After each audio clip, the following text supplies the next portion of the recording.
What is up, Beast Mode moms and dads? It's Christian father, husband, coach, and autism advocate, your host, Trey Turner. Welcome to the Superhero Parent Pod, a voice for the voiceless and a lending ear for all those who feel like they're struggling alone. This is the safe place where each week we go behind the scenes and enter into a world that most people have no clue even exists. So welcome, sit back, and enjoy the untold stories now told of strengths, struggles, blessings, and one never-ending journey of parenting a child with special needs. What is up, Beast Mode moms and dads? Welcome to episode 2, the first official episode where we're going to be doing an interview with a very, very strong and very blessed woman, Miss Kim Downey. She is here, and we're going to be talking about her son, Will, who is 17. Kim, welcome to the show. Thank you. Thank you for having me. Yeah. So me and Kim, we've been together, almost a year now or so? Been a client of mine, is that right? Yes, it's January. Completely crushed it and is doing very well on her health and wellness journey. But we're not going to talk about that today. We're here to showcase her very strong and superhero son, Will. So we've got Will, and he's got a brother. Is that correct? Yeah, he has a younger brother, Jackson, who's 14 and just started high school. And Will is 17? And 17, yeah. They're both going to the same high school now, which is good. That's good. And you are from, or where are you currently located at? I'm currently in Hopkinsville, Kentucky. I'm from Bowling Green, but Hopkinsville's been my home for several decades now. So Gotcha. Yeah, we've got a lot of clients from Hopkinsville. Good people. So before we start, I always like to start out and end on a high note. But what's one positive thing? What's something good that Mr. Will has been a part of, or some type of progress, or just something that he's done last few weeks? That's been a blessing for you. Well, he did. Last weekend we went out to a special needs event that was held in the community where they had different horses and different activities for kids. And sometimes he can be anxious about getting out, but last Saturday we went to that, and he did really well. Just, we ran into some old teachers and aides that worked with them, and it was just kind of really good to see those people and get out and about, out in the I've heard the equestrian or horse. They've got something here in Logan County in Bowling Green that does something similar, but I've heard something about the horse and equestrian with the special needs has a big factor. We've never been a part of it, but I've heard other parents that take their kids to that.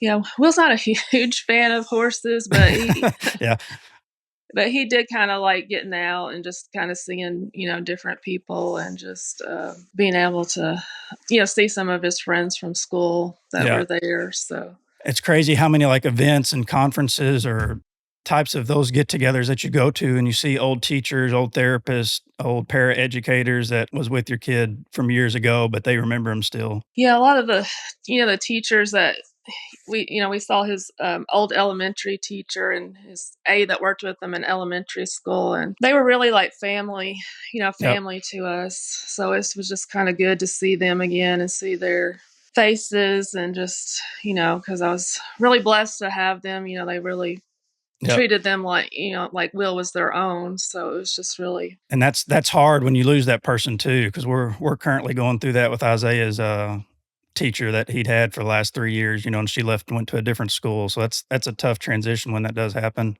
Yeah, it can definitely, be a transition. I think all transitions are kind of tough, when you're used to the people and used to the assistance. It's, it's definitely hard to transition. For sure. Yep. But so we can go a variety of different directions here. If one of these hits you in a deeper spot than the other, feel free to just take it and go with it. Much like the world of special needs and autism, there's not always a structure. So kind of flying by the seat of your pants most days, I'm sure you know of. So I treat the podcast the same way, because every story is different. And the so-called spectrum is so large. There's a million different directions it can go. So there's a million different directions the podcast can go too. But when was the first, or even if you can think back, when did you start noticing something was unique something was different about Will. Do you remember that process? Like when something was it a gradual, slow burn, or something happened, and you're just like, "Oh, this is something's off here." Do you remember? I know he's 17 now, but can you think back when that occurred? Yeah, it was kind of a gradual process for me. I think when I first noticed was that, he wasn't meeting some of his developmental milestones. Like, it took him longer to, sit up, and it took him, longer to walk, than most kids Yep. his age. So that was what I first noticed. And then, we would go to the doctors and, they would kind of just reassure you to keep working on it. But it was kind of tough because, he continued to, struggle with those milestones. And so then we reached out to early intervention services, first steps, and Yep. I remember that. yeah. And so we reached out to them. And then, the first time they screened him, he passed, the screening. So you just, Same with us. yeah, you kind of have to be, I think, as a special needs parent, just real persistent. And if you know something's not quite right, or something's not what it should be, you kind of just have to be kind of persistent and keep pushing through. And so the second time he was screened, they're like, well, he should be walking or talking more. So this at that time, he did qualify for those services and was able to get some help through early intervention. The autism diagnosis, it took me a little bit longer with that because, he didn't show some of the obvious signs at first. He did make Yeah. good eye contact and was pretty social. So I had, we had him evaluated at Vanderbilt for speech language, and they're like, well, we don't see the autism. Yeah. But it just I had to just keep kind of watching him, and just as he kind of progressed, like we just started noticing more signs of the autism, just kind of being kind of stuck on certain activities and just kind of lining up objects, kind of Yep. things Yep. So like his that. his official diagnosis, so it didn't come from First Steps or Vanderbilt either? Well, yeah, eventually we got on Vanderbilt? a waiting list for Vanderbilt, Okay. and he got in. I guess he was about 4 years old when he was diagnosed. At that time, we were kind of lucky because there wasn't as big of a waiting list as there is now. Yeah, now it's forever, months or Yeah, sometimes even years you have to wait.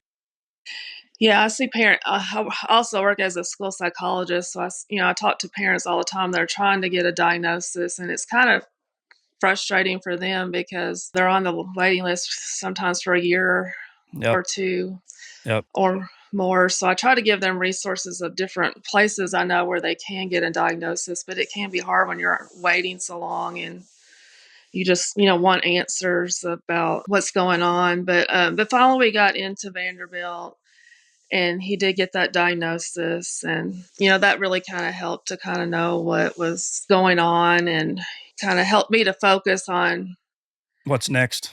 yeah, what's next and how can I help him. But it was overwhelming because, I have a background in autism. I went to college and got a school psychology degree. So I didn't even know that. Yeah, so I did have some background, but it's still, I don't know, it's still overwhelming and tough. And you don't That know where is. to turn. And, um, Was you shocked by the diagnosis, or was it like, "Hey, I knew this was coming anyway," and it was just kinda like, "All right, what do we do now?" Or was you completely blown away by what the results were?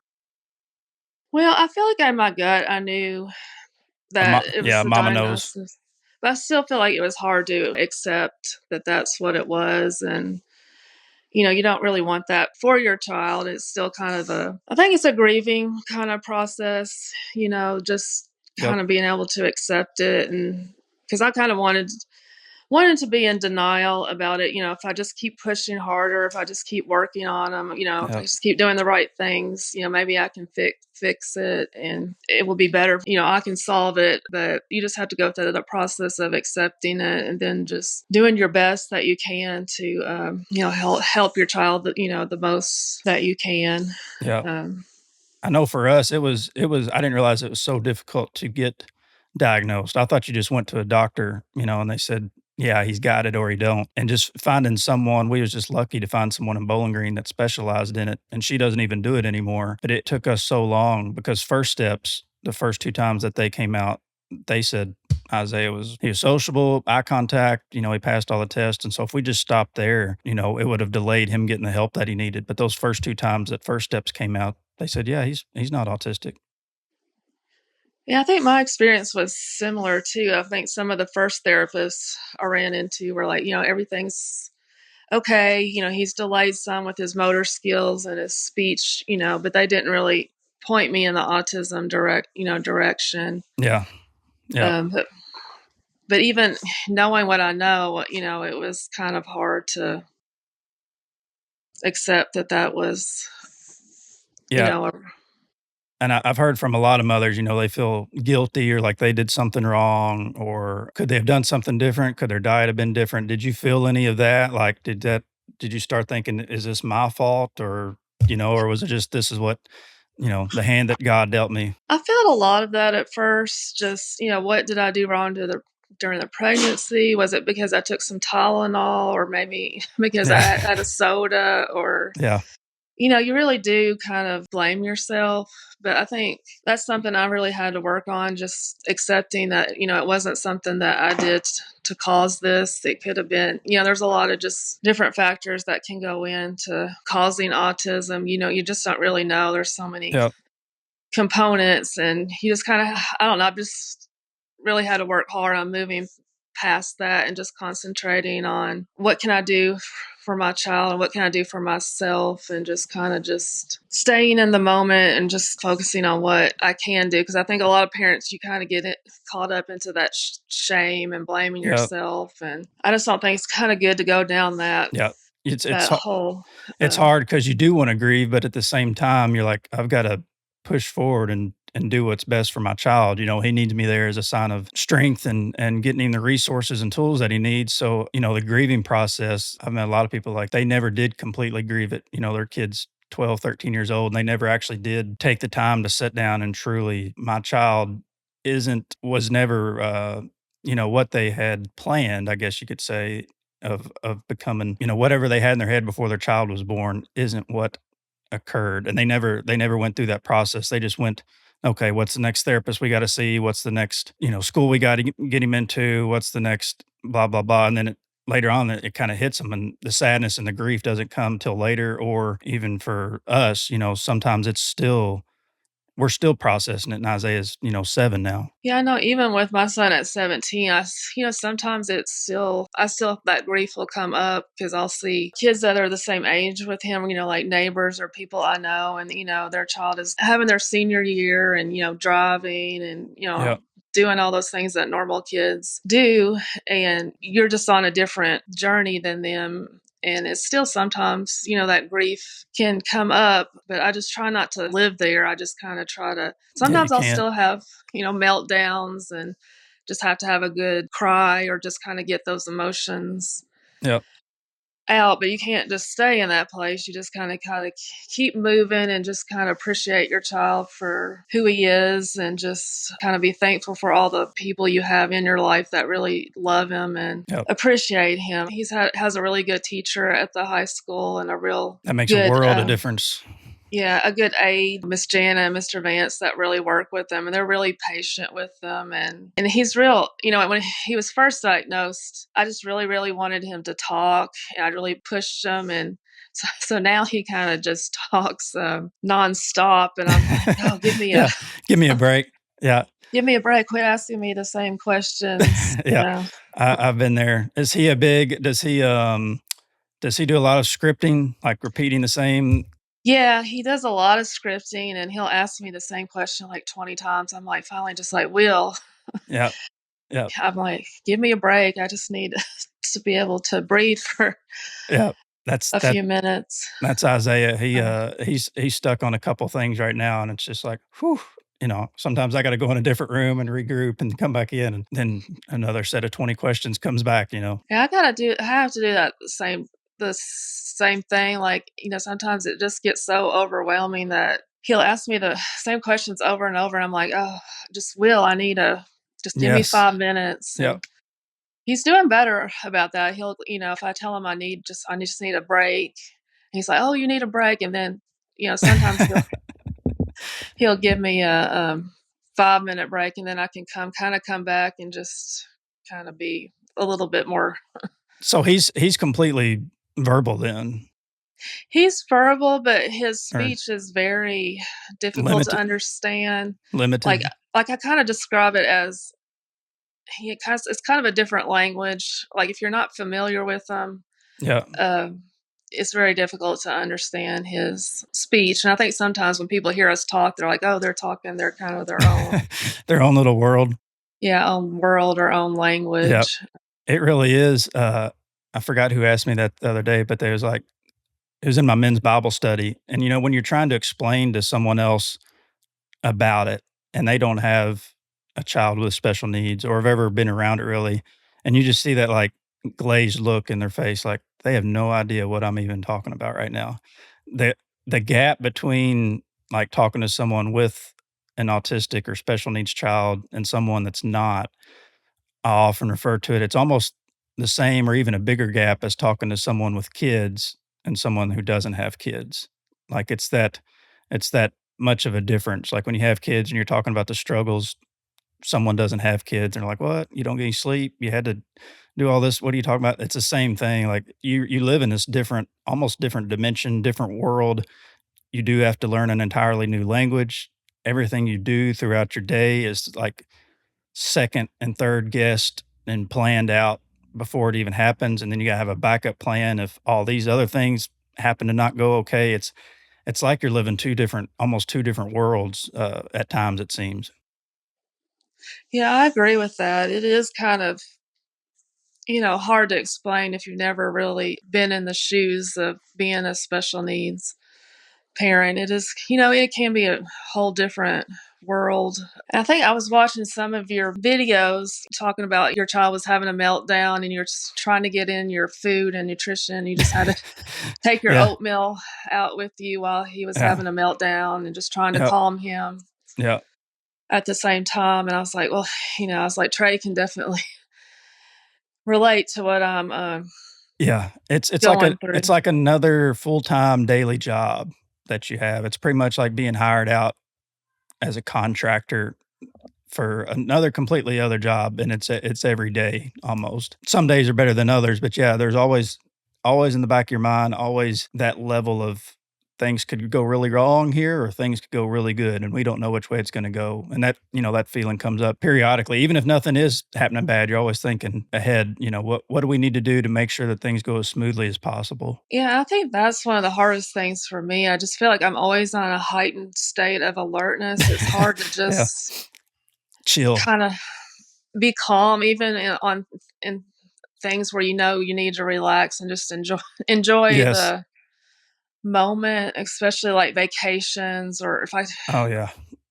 I feel Yeah. like I'm always like, he's off his routine. I have to always be on a heightened state to make sure watching for behaviors, Yeah. um, because sometimes he can be, have some.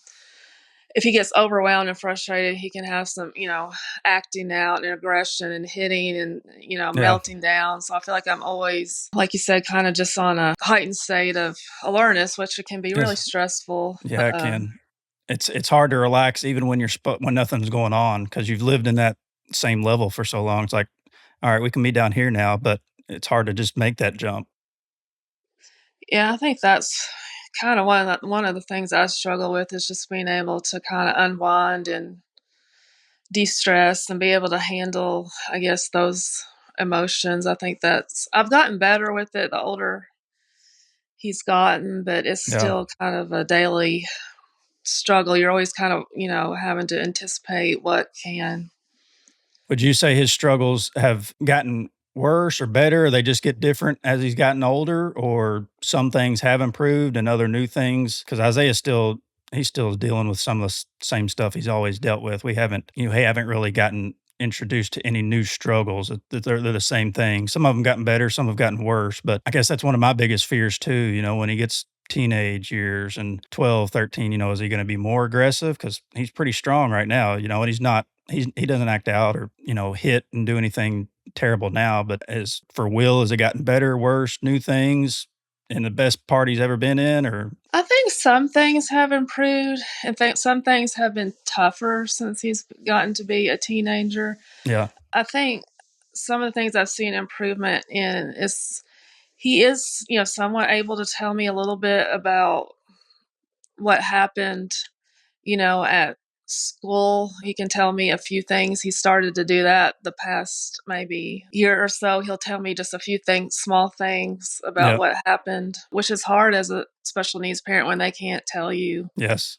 what happened. So at yeah, school, so I'm kind of thankful for the teachers that do kind of just communicate with me and keep me posted on what's going on. But some things have been tougher, like I don't know, I think it's all the hormones and just him wanting to assert himself more and just be more, yep, independent. Like he kind of really struggled with going back to school this year. We kind of had a long summer break, and I think he just kind of had somewhat of a rough transition with being able to, transition back to school. And he was doing yes, some kind of, acting out, just doing some head banging and kind of just, kind of biting himself yep, on his arms, just because he's not always able to communicate when he's frustrated or upset. I mean, he did tell his therapist. I have a couple of therapists that work with him through the Michelle P. waiver that do some behavior supports with him hmm,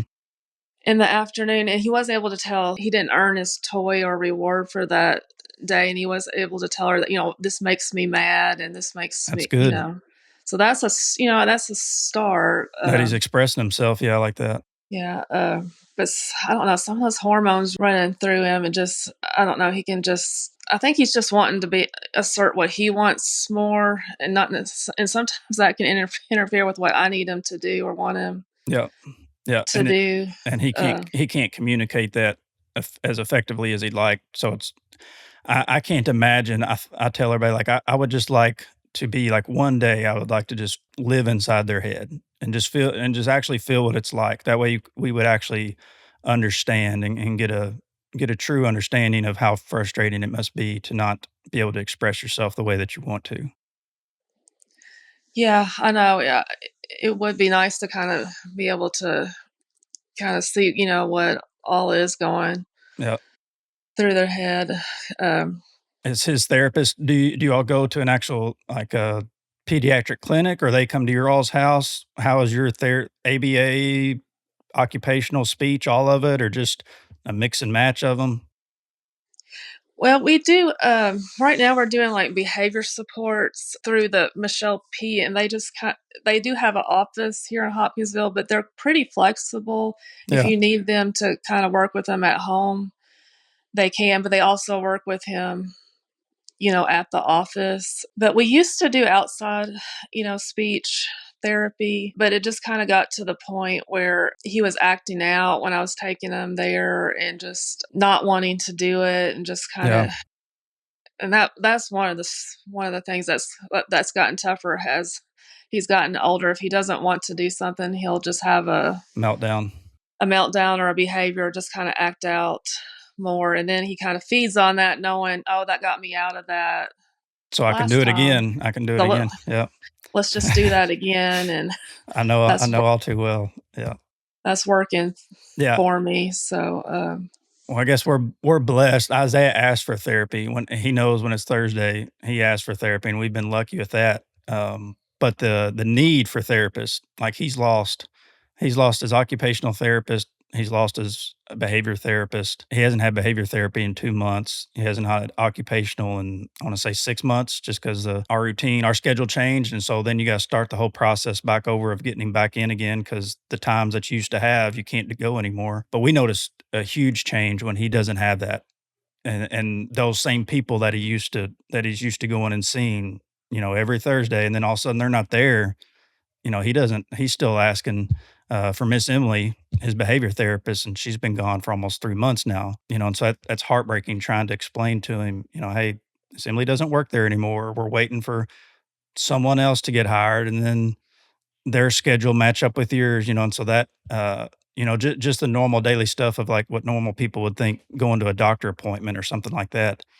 you have to stay on constantly, or you just get, it seems like you just get left in the dust because everything changes. Everybody goes to different jobs. They go to better jobs. It's just like another teacher or nurse, any other career, they find a better position and then they leave. And then you're just going like, hey, we had a connection with you. And it's heartbreaking for them too. But at the same time, you got to start back over again. Yeah, that is really tough because I feel like they really get attached, to their Yeah. therapist. I know Will does, and he had a change this summer. He's working with two different behavior therapists instead of the one he was working with. And sometimes he'll still ask me, is Barrett not working with me? Is he not working with me Yeah. anymore? But he's somewhat got adjusted to, his new therapist, and they're really, working with him. But it can be tough when something Yeah. changes. And I urge everybody, just go to like a PD if you want to be humbled and if you want to feel very appreciative. Go sit inside the waiting room of a special needs pediatric clinic or whatever you want to call it, and just sit there for an hour, and you'll get a good realization of how blessed you are and of the struggles that you don't. To me, it's just background noise. I'm used to hearing it now, but I can remember going the first few times and just hearing there's this little boy, his speech therapist was named Jake, and Jake's not there anymore. But hearing him sit in the waiting room and look at his mommy and go, "Where's Jake?" That's all he could say. "Where's Jake? Where's Jake? Where's Jake? Where's Jake?" Over and over and over again. And Jake left for another job, but that's, and every Thursday I would hear that, and I would start crying right there in the, just because of how heartbreaking. He was maybe 6 or 7 years old, about the same age as Isaiah. Where's Jake? Where's Jake? Where's Jake? Where's Jake? Where's Jake? For that entire 10 minutes before his appointment came, Jake wasn't there. He's been gone for a while. But he's still looking for him. That's something that most people would never have to go through. yeah, I can relate to that too. I am, you do kind of really feel blessed when you're in those clinics and you see parents who are struggling with a lot of behaviors that are really kind of tough. Something I've, recent struggle this summer. We've always gone to the same pediatric dentist, since he was 3 or 4. And just this summer, I took him to the dentist and he just started acting out, throwing some toys he had, and just, he didn't want to do the dentist. And so I had to find another dentist, and we had to go up to Louisville, drive up to Louisville for the dentist, and just Yep. kind of waiting in that waiting room. There's just some different kids with autism, and one was just kind of making all these high pitched, noises, and just kind of, kind of throwing himself in the floor, in the waiting room. And you're kind of, just realizing, those parents are dealing with that, Much. There's a lot of, somebody's always got it harder or worse. It seems yeah, like. there's so much variation in what I think. I kind of feel like behavior is what is the toughest for me to deal with, because you kind of really do have to have a kind of be strong and have a thick skin when you take your child out, because you have to accept he may have a meltdown at Yep. Walmart or at the restaurant. But Yep. I just really try to be strong and just kind of push to get him out and about in the community, because I feel like he deserves to kind of be out in the community Yes. just as much, That's as that's something I'll brag about my wife about. She's always been. We treat Isaiah the same as a so-called quote unquote normal child. We've always taken him everywhere with us, exposed him to, he does gymnastics. He When we go swimming, he goes to the splash pad, he goes to the public pool. Now sometimes things don't go as planned, but we've always thought sooner or later he's going to be exposed to the outside world, and it's cruel, and getting him exposed to it at least early on while we can still be there to help him manage the emotions that he's feeling. So yeah, we've always taken him. Not every grocery store trip is good. Sometimes he takes off running down the yeah, aisle and you got to go chase him. But like yesterday, we went to Walmart and he stood right beside the cart and held the cart the whole time. I was like, where'd this come from? He just stood there and walked beside the cart and held it the whole time. So yeah, you never know. But I always tell,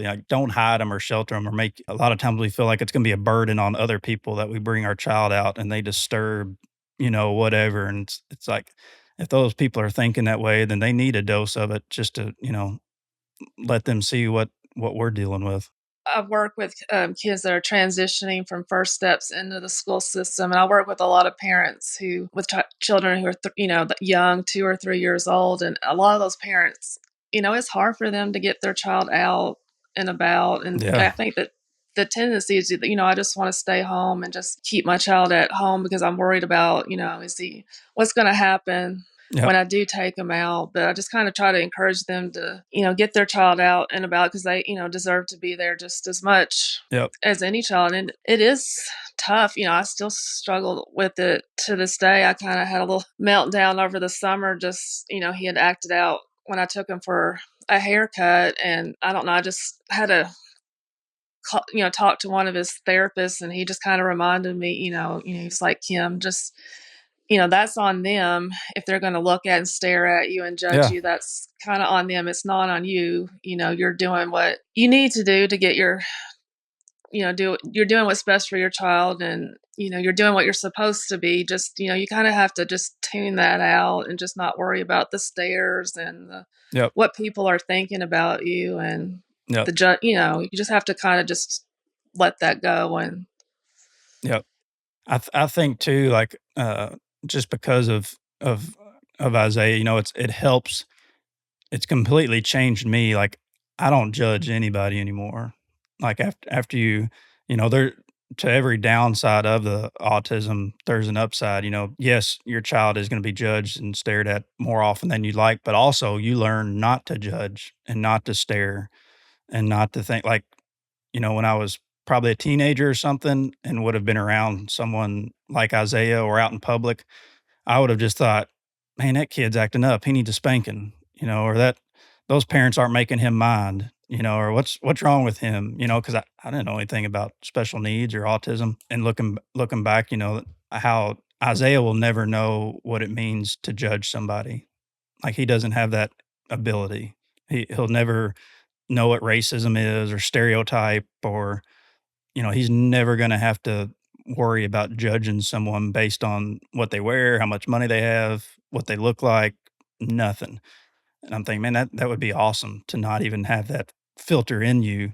So it's in a way it kind of rubs off on you too. Some of their strengths that could be looked at as weaknesses, you kind of take into your heart as well. yeah, yeah, I completely agree with that. I think it has made me a lot less judgmental person. I just, I don't, if I'm in a restaurant and kids are acting out, I'm like, I feel at Yeah, home. I'm I like do this, too. We do. We go to the loudest, craziest places to eat, and that's where we feel normal at. yeah, I'm like, I'm around some of Yeah, my people here, and yeah, it is good, I think, to get out and about with other yeah. special needs, parents, that aren't gonna judge you. Because I did take him to a camp. It's in Scottsville. I don't know if you've heard of the Center for Courageous Yes. Yeah, one of my Kids. one of my, training partners at jujitsu is one of the head counselors there. Okay, so you're I've never been, but he tells me all about it, and we've considered taking Isaiah before. yeah, you should go sometime. It's a really neat place, but it was just a real good experience being around other parents, of kids with autism. You just kind of feel accepted, and you don't have. He acted out at one of the bingo games and tore his bingo card up and threw his chips in the floor, and it was Yeah. just kind of nice to just have other parents there who Like, who understood. cares? And yeah, they're like, "Who cares? Here's you another bingo card, Yeah, and here's some other yeah, just just wait for him to calm down, and then you just kind of go back about yeah, your business." It's just kind of nice to be around other people who yes, yeah. understand. And We went to an Easter event this year, and it was through, Isaiah does therapy at the Kid Spot. It's in Bowling Green, Kid Spot Therapy. He's been there since we got him diagnosed, but they had an Easter event, and you know, we don't go to that stuff, not because we don't want to, but it's usually on the weekends, and we wanna, we do go do our own thing, but it was on a Saturday, and, we went, and it felt so like everyone there was like us, and kids were stimming, kids were rolling around on the ground, kids were flapping their arms, kids were, throwing tie-dye stuff that they're supposed to be coloring the eggs with all over. They was doing all the stuff that autistic, and special needs kids do, and we was just like, "Yeah, these are our people." Yeah, You know? it is, definitely nice to be around people, that can Yeah. relate to what you're going through. And And those times you can be at ease, which someone else, a normal family, would be around that environment. They would be like probably stressed out, "Get me out of here." And we're like, "This is, this is the first time we've been able to relax because everyone's acting the same way." yeah, it's nice. Like, we were talking about the earlier, that heightened sense of alert. It's nice to be able to let your guard down and just, kind of relax a little bit, Yeah. around people that understand. Like this summer, we got season passes to Adventure River, a water park, and Yeah, Hopkinsville. yeah, Yeah. I think it's kind of up in near Eddyville, and we went there, and the whole summer I didn't see any other kids with autism, but kind of towards the end of the summer, he would like to go to the area, the slides that were for the younger kids, and sometimes you kind of feel a little out of place when you have a Yeah. 17-year-old still wanting to play with Going the down little this little slide. kids. Yeah. But Yeah. finally, towards the end of the summer, there was another older child with autism that was similar to Will, just kind of, going around flapping his hands and just, going through the water. I was like, oh, I feel kind of more Yeah. less alone. It makes you feel less alone, I think, Yeah. is, less isolated, I think, is what, Yes. Yeah, because there's so yeah. many people out there, but most of them don't like to talk. They either don't like or don't feel comfortable talking about it, or that, a lot of these parents are very strong and they don't want to feel like they're telling a sob story or somebody feels sorry for themselves. But I think the more people that can talk about it and just express what they're going through, or the community, that's something we haven't always done well about getting ourselves up and around other people with other special needs, children. That plays a huge difference because you feel normal and like you're not isolated, the only person going through this. Our church, we have quite a few parents with special needs people there, and I've talked to them before, and it's just nice just to vent to someone who understands. Yeah, it is definitely kind of good to be around people that can relate, because I think that's something I worked on as I'm getting older, just trying to share, being more open about my struggle and what kind of you go through on a daily basis, Yeah. because it is hard for others to relate if you don't share it, and I think it helps other people feel, I'm not the only one, going through this. There's other people, Yep. that are Now, going through the same thing. and speaking of struggles, now Will, his younger brother is He's 14, yeah, 14. and How is that? Because Isaiah's got a younger sister. How is that dynamic between those two? Was it something hard for your other son to deal with, not having a so-called normal brother, or did he just jump right in and start helping out? Like, what was that? How does that relationship play into, and you too? Because a lot of times I find myself I'm having to be the parent, but also like Larry Grace, our daughter, she's wanting Isaiah to play with her, or she's wanting Isaiah to chase her. She's wanting Isaiah to, do this with her. And then I have to step in and do that. I have to be the sibling to play with her, but also at the same time be the parent. Does that ever happened, or what's that relationship like? yeah, it has its, ups and downs. I think Jackson does struggle. Sometimes he wishes, he had a normal Yeah. brother. I sometimes think he kind of has had to step into the role of the older Yes. sibling, That's what Larry Grace does. even though he's the younger one. Um, I think sometimes Jackson will get embarrassed, for out and about, and Will has a meltdown, and Yeah. but at the same time, he does help me with Will. If we're out and about, and Will does have a meltdown or a struggle, Will kind of help me, to step to the side and try to get him to, calm down and That's kind awesome. of regroup. And, Yeah. he is, protective over his brother. He will look out for him. And, now that they're going to the same school, when they're getting out in the morning, he wants to make sure, Will has all his stuff and is, getting Yeah, out. that sounds just like Larry Grace. She makes sure Isaiah's got his backpack on and he's got his headphones on, and she's always, "Here, Isaiah, here, Isaiah." And I feel bad because she's 5 years old and having to take on this role of, she thinks she has to be his caretaker, and she's done it on her own. But it's sweet, but also I'm like, I hope that doesn't put a lot of pressure on her this early on in life. Yeah, I think it is. It can be tough for siblings. I feel like there should be more support, out there for siblings. I wish there's more kind of sibling support groups and Yeah. things. Yeah, I don't think there's any, not that I know of, Yeah. nothing like, it's not even a topic really discussed. That's why I was wanting to ask you about it. And I think as a parent, sometimes it is hard. I kind of struggle with guilt sometimes because, am I spending enough time with Yes. Jackson? Am I doing Yes. enough? Am I getting him what he needs? Because I have to put so much of my time and attention Yep. on Will. I'm like, oh, I just really need to make sure and it can be hard, to balance Very. everything. We, I go ahead. was gonna say this summer I really worked hard to make sure I was planning some dedicated time to Jackson, just kind of doing things just me and him when I had time. Like I tried to do a lot of active stuff with him since I'm kind of on a health, and fitness journey. Yeah, you've been crushing it, by the way. Oh, well, thank you. It really does help me, to handle the stress, and it's helped me to kind of get out of some real, bad habits of wanting to just turn to food, to cope with the stress. And It's the easiest accessible drug there is.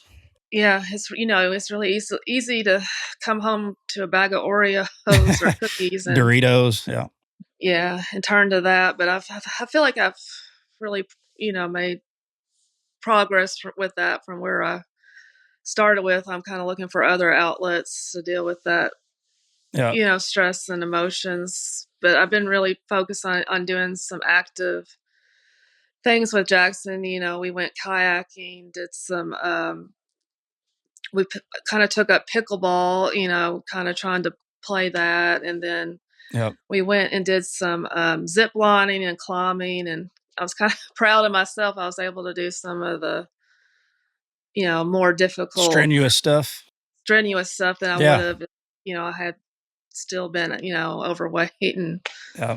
Well, you're not gonna go back to that, ever again, so no worries yeah, there. I know there's a lot. I didn't realize it, and I guess it was over this summer. Larry Grace came home, and she's always went to daycare, and, they have a school project in daycare, but she didn't know it was either her shapes or color, something very simple and she's brilliant. She can remember anything. I mean, she's gifted smart as far as memorizing stuff, but she didn't know it was a basic shape or number. I can't remember what it was. And then it hit me. I was like, I haven't worked with her at all on anything. Like, she's 5 years old, just because we've been so focused on Isaiah. Like, I haven't worked with her on her numbers or letters or shapes, or maybe I have, but obviously not as much as I should have. I just assumed, she knew him, and she's 5 years old now. But that guilt was like, she doesn't know how to write her numbers to 12 or whatever it was. And I was like, yeah, Dad, you haven't been doing that with her. And so that was hard for me. That's kind of when it woke up for me, and I was like, all right, I've got to start. I can't be 100% Isaiah and zero her. We got to do something different here. It was guilty, but also it was like, you just don't even realize it until something like that happens. And you're like, oh, yeah, I have been spending all of my efforts and energy on Isaiah. yeah, I feel like I struggle with that on a daily basis, just balancing everything, just making sure I'm meeting both of their needs. Especially, I feel like since Jackson's become a teenager, he's wanting to kind of stay out later or hang out with his friends, and sometimes that can disrupt Will's very schedule He's got to have him orient. there. Yeah. He's like, where's Jackson? I want to be in the bed by 8 o'clock. I'm like, Yeah. hey, Will, we got to be a little bit more flexible because Jackson wants to hang out with his friends. We're gonna have to stay up a little bit later and Yep. Yeah, go. it's an ongoing struggle, and I think the more actively involved you are, and the more frustrated or stressed or exhausted, whatever, as frustrating as and exhausting as it is, like, I try to look at that as a good thing. Like, if I wasn't exhausted, if I wasn't frustrated, if I wasn't stressed, then I wouldn't be putting that same amount of stress and effort. Like, my amount of effort that I'm putting in matches the amount of frustration or stress or exhaustion that I have. And many parents out there, even, sadly, a lot of special needs children get brought into families that don't really care about them or want to get them the help and the resources that they need. And the waiting room at the kid spot is filled with so many grandmothers there, and maybe the mom's working or whatever, but you also get, as you've been around it, you also get the idea that a lot of times the family sees them as like a byproduct or this accessory, this thing that we have to go do, this, "Oh, we gotta go do this again," I'm thankful that I'm exhausted and stressed because of how much good I'm trying to do in Isaiah's life, and that's gonna be part of it, you have to accept that with it. Yeah, I think that's a good point. And that's a good mindset to adapt. That's something I'm kind of working on, just trying to, look at the positives and keep a positive, mindset and be kind of thankful for what the strengths you have and the Yeah. Yeah. blessings you have. Yeah, there's many nights where I'm just glad we're all in bed and alive. And Yeah, if that's all we did that day, that's good enough sometimes. yeah. If you've kind of made it through the day, made it through those challenges, Yeah, at work, I do see a lot of parents, that struggle. There are a lot of single parents. They're struggling financially. They're struggling to kind of cope, with their child's challenges, and yeah, it's I don't know. I guess I would encourage those parents just to kind of reach out for help. As I feel like it's early intervention. I try to stress that at work. The earlier you can ask for help and ask for intervention, I think it's the best outcome yeah. for your child. So that goes into the last two questions here I was gonna ask you. You just answered the first one, but I was gonna ask, if a parent did suspect or know or think that they had a child that was on the spectrum, special needs, whatever it is, or maybe they already know and are struggling, what you just answered it. What one piece of advice, although there's a million, if early on they think something's up, what piece of advice would you give that person who's either struggling, stuck, not knowing what to do, whatever it is? I would say just trust your instincts about your child. Just kind of listen to your own voice, and just I feel like just kind of just keep reaching out for help. If the first few people that you reach out to aren't helpful, just kind of keep reaching out. Just keep trying to find people that there are a lot of good people, a lot of people out there that really want to help, and just there's lots of good people in the schools and with early intervention that really want to help your child. So I would just say just keep pushing, keep reaching out, trying to find help and support, because there are a lot of good resources and people that do want to help, and you don't try to do it all Yeah. alone. Just kind of reach out for those resources. And I feel like the earlier you can get the help, the Yes. better. Because I see a lot of kids that come to kindergarten who we see a lot of signs with autism, and they've never had any intervention or never had any help or services. And it's a lot harder. Sad. Yeah, it's a lot harder to get them integrated and get what they need, in the Yep. school system. So I really am kind of thankful I work in early intervention, because it helps me. I feel like it helps me to get kids off on a right track and kind of get them help Yep. So that's earlier. kind of cool that you're in that role, but then you've also got Will. So I would say you've done everything exactly right so far in your life. Well, It doesn't feel that way sometimes, you're where you're supposed to be at. but I do get up every day and try to, do what focus on what I can do. And, at work, I try to focus on what I can to do to help the children that come across my path. And then, with Will, you always feel that, oh, am I not doing enough? But, you just have to give yourself some grace and just know that you really care and, Yep. focus on the positives. I feel like Will has a good sense of humor, and he's always kind of making some little jokes about some stuff. You kind of Yeah. got to appreciate the joy they bring into your life, and Yep. he'll if he's doing something he doesn't supposed to do, he'll be like, he'll say stuff like, "Don't worry about it," just Yeah, mom. yeah, just Yeah. go mind your own Yeah.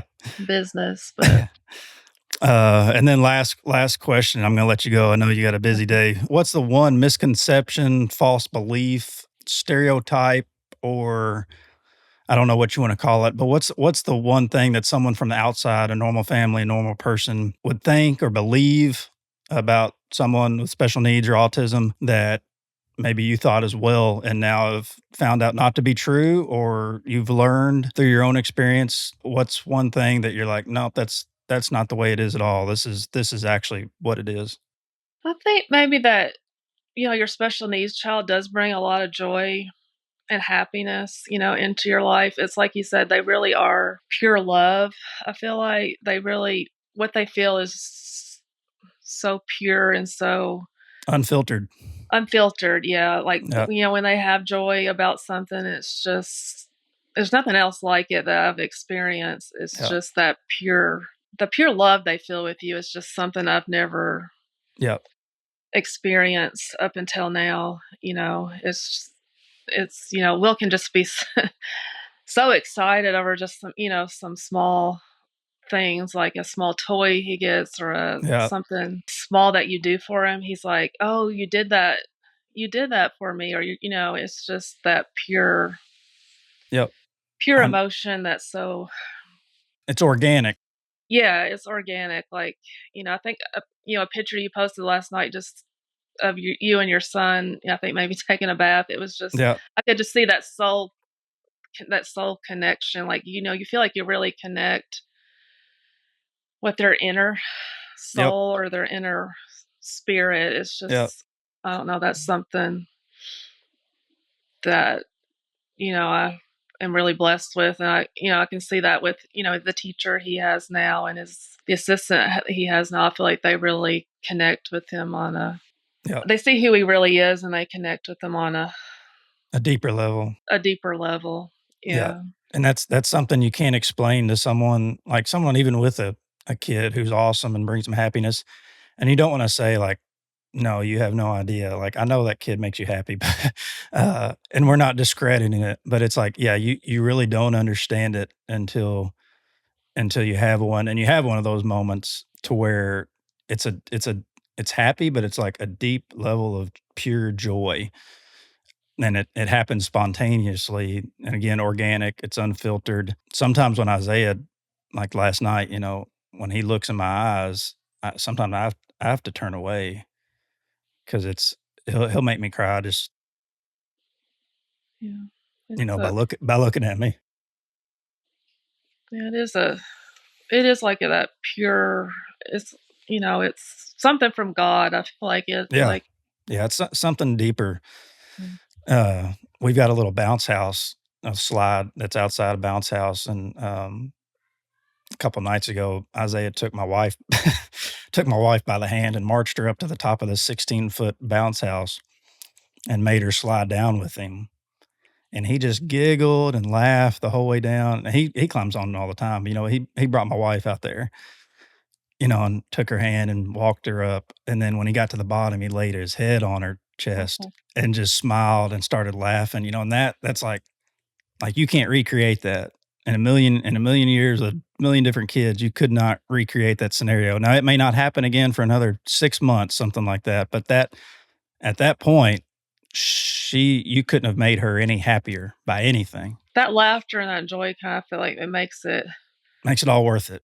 Yeah, it makes it all worth it. And I think something else I would say maybe to parents is just take care of yourself. Yeah.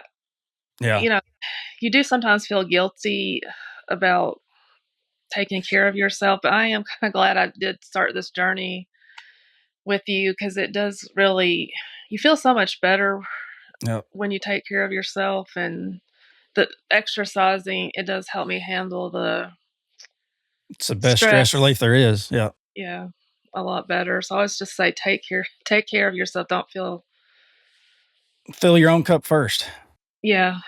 Yeah, Yeah. fill your cup because you can't pour out of an Empty empty cup. cup, so it's Yeah. definitely don't feel guilty about taking care of yourself and your own needs because it does help you. That's a good one. It's a good Yeah. one. Well, Kim, I appreciate it. Thank you for an hour of your time, and best wishes and prayers to Mr. Will. I know he's going to do great things in life. So keep doing what you're doing. Well, thank you for your time. I know the same about Isaiah. He's such a Yeah, sweet he is. sweet spirit. He's a blessing for sure. I thank you for doing this. Yeah. I know I feel great about being able to share my Yeah. story. You're the first official interview, so we appreciate it. Well, thank you for having me. I really kind of enjoy talking to you and being Yeah. able to share today. So, It's good to have some commonalities like this too, more than just a coach and client relationship. yeah, I think God placed you in my life Yeah. for a reason. So Yeah. I'm Well, kind of same to you, and kill your meal plan and water next week. okay. Yeah, I'm gonna focus on that and Yeah. just keep focusing on my journey and taking care of myself. It really That's all you can do. really helps. So Yep. Well, I'm proud of you, and we'll talk soon. okay, thank you, Yep. thank you. Thanks, everybody. Thank you, Kim. See ya. Bye. Bye bye. Thanks again, everybody, for tuning in to the Superhero Parent Pod. I appreciate your support so much. Words cannot describe how much it means to me. Send this show to everyone who could benefit from it, and thank you so much. Again, we are on Apple, Spotify, Audible, Amazon, wherever you find your podcasts at, we should be there. And in the show notes, in the show description, the application to be on the show is embedded in that. So if you yourself would like to come on the show and tell your story, if you know someone who would benefit from being on the show or could positively impact others from being on the show, feel free to send that application to them as well. Remember, strength comes through transparency. Okay, we are all in this together. Do not struggle alone. Do not feel like you are isolated. That is the devil. What the devil wants us to do is to isolate us and make us feel weak, and you are not that. So, strength comes through transparency, and by being on the show and telling your story, you're not only strengthening yourself, but everyone else around you, people that you may never even come in contact with, could hear your story, and it may just brighten their day. All right, so that application is in the description and in the show notes. Feel free to send it to someone. Feel free to fill it out yourself if you feel like your child's story will benefit others. Someone from our team will reach out to you and let you know if you've been approved to be on the show or not. And again, thank you so much. Stay strong, stay healthy. Everybody keep moving in the right direction, and have a great rest of the day. God bless.